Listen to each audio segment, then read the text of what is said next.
Tonight, an environmental nonprofit says Florida could be facing a manatee extinction crisis.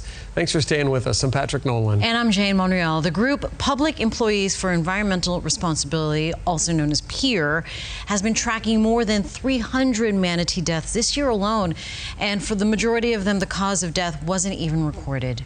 Our colleague Rob Mensch has been speaking with the group's executive director. He joins us live from the bank of the beautiful Caloosahatchee River. Nice sunset. If I were a manatee, I'd want to be in that water, Rob. Well, Patrick, the nonprofit PEER calls the more than 300 manatee deaths in just the first 2 months of 2021, quote, unprecedented. And they're not the only ones concerned. I spoke with a man who does manatee tours right here in the Fort Myers area who says those numbers should concern anyone involved in Florida tourism. This is video Tim Martell shot himself while out on one of his excursions. Millions of people come to Florida every year with the hopes of seeing a manatee.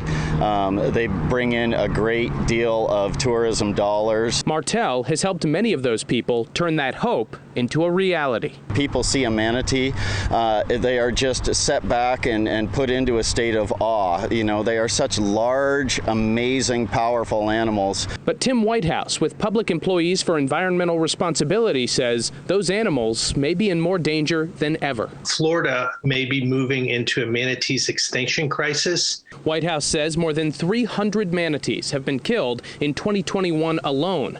That's more than half the manatees that were killed all of last year. And what's worse, he says for the majority of them, the FWC doesn't know why they died because the agency didn't perform a necropsy. Without necropsies, the state will have less data and they'll have more difficulty responding to the causes of death.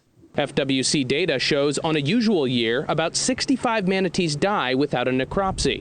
But last year, that jumped to 212, and in the first 2 months of this year, it's over 200 again. We need to put the resources towards saving these iconic mammals because they have value in and of themselves. Martell agrees, and not just because his business relies on manatees. They're worth keeping around. They are an animal that is certainly worth saving.